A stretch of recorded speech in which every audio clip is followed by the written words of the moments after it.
Hey everyone, welcome back to another training session with myself, Pekel. Before we get started, I want you to visualize this scenario. You're trapped in a room on an upper floor and conditions are going south on you really quick. The only window that you have available to get out has a really high sill plate, and you don't have the ability, the strength, or the energy to simply jump up to it, and you don't have anything available that you can use as a step. But you do have a personal safety, personal escape, or versatile rescue system that has an anchor hook. I'm going to show you how you can use that system to negotiate that high sill in order to get out.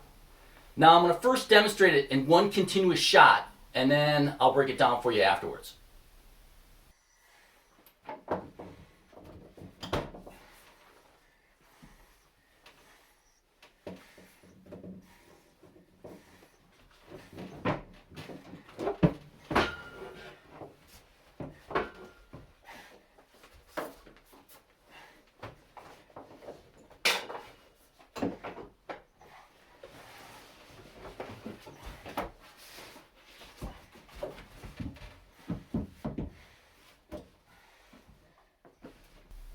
Alright, let's break down all the steps individually.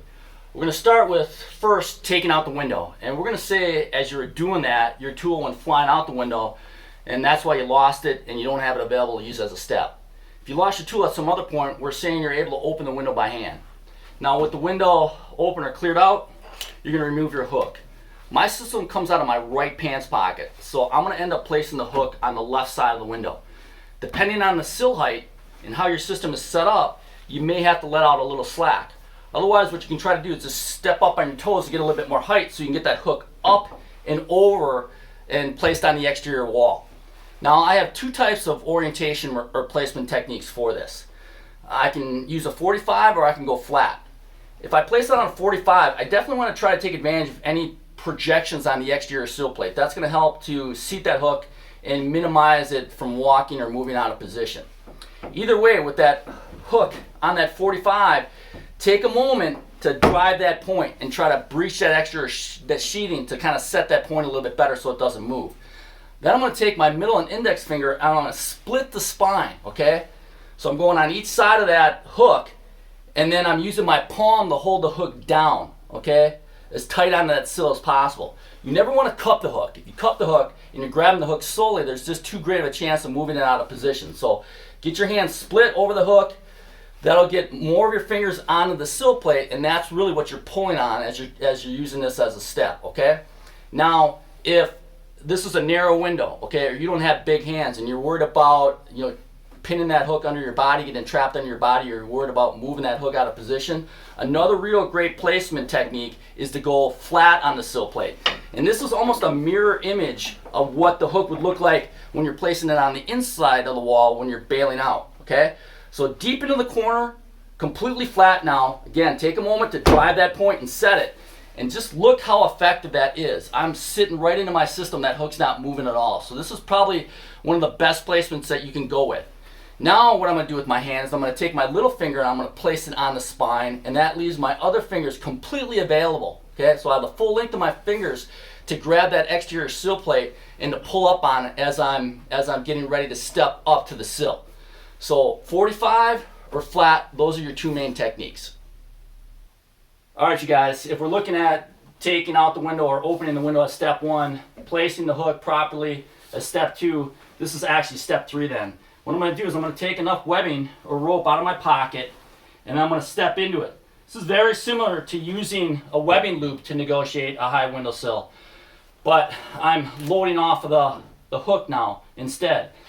I'm going to draw this webbing up, okay? I have it on my midsole. I'm going to find that mark, kind of where this is about as high as I can bring up my leg naturally.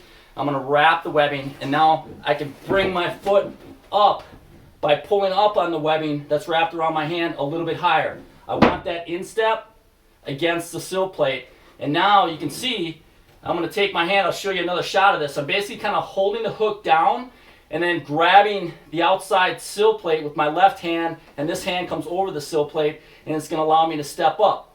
So I make this step, and now if I have to, or if I need to, I can bring my hand up again, and you can see I can actually get even another step higher, and that's why I don't have an air cylinder on, so I can show you this This is a really short window on this prop. My tank would be hitting right now, but I want to show you how I can get that higher step.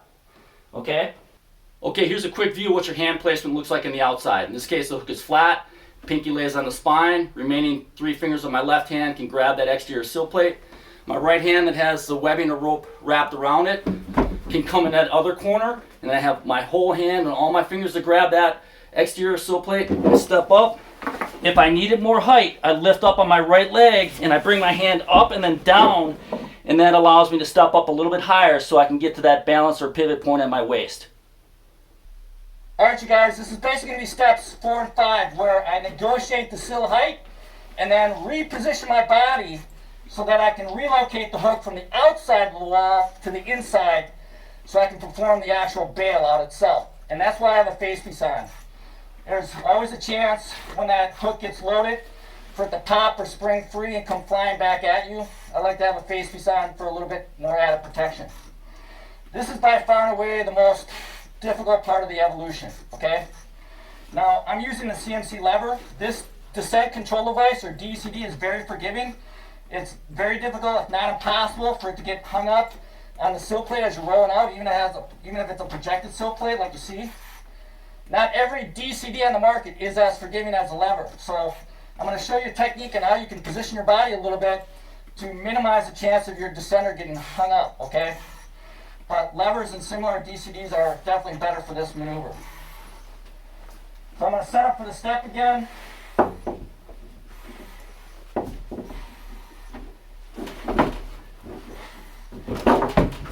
If I need to get higher, remember I can lift my hand up and then down again, and I can step up a little higher, okay?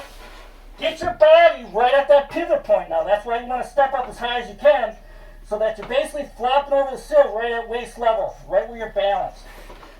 Now when I'm there, I got to get my foot out of the webbing. Sometimes the easiest way to do that is to push down with your leg and maybe use your other foot. Now when you're balanced, turn to your right a little bit, and that can help pull that DCD out over the sill. Then, I reposition the hook. I like to go flat, if you can. Drive and set that point. Look at my fingers. I use my thumb to hold the hook down, and my 4 fingers to hold the sill itself so the hook doesn't move.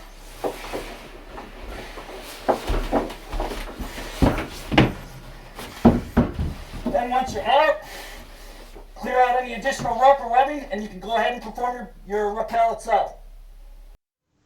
I hope you found this information useful. If you did, please pass it on, and thanks for watching.